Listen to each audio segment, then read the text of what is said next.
स्त्रियांमध्ये पोट फुगल्यासारखं वाटत आहे किंवा भूक लागत नाही, वजन कमी होत आहे, पोटात दुखत आहे, लघवील्यासारखं जावं लागत आहे, अशी लक्षणे असतात. परंतु आपल्या घरातल्या आई, काकू, आत्या, मावशा हे सर्व लक्षणे दुर्लक्षित करतात. यांचे वय 40च्या पुढचे असते. यांच्यामध्ये अंडाशयाचा कॅन्सर म्हणजे स्त्रीबीजाचा कॅन्सर होण्याची संभावना ही जास्त असते. अशी सर्व लक्षणे 1 ते 2 आठवड्यापेक्षा जास्त असतील तर डॉक्टरांना भेटले पाहिजे. ह्या कॅन्सरला सायलेंट कॅन्सर असं देखील म्हणतात.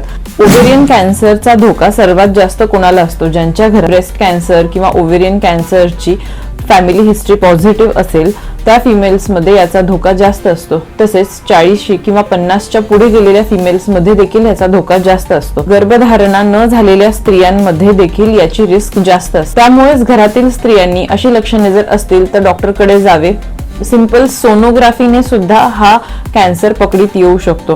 बेसिक टेस्ट जसे की CA-125 ची एक टेस्ट असते. ह्या टेस्टने देखील आपल्याला CA ओव्हरीचं अर्ली डायग्नोसिस होण्यास मदत होते. त्यामुळे अशी सिंपल लक्षणे आहेत म्हणून दुर्लक्षित न करता डॉक्टरांचा सल्ला घ्या. Happy life is a healthy life. Thank you.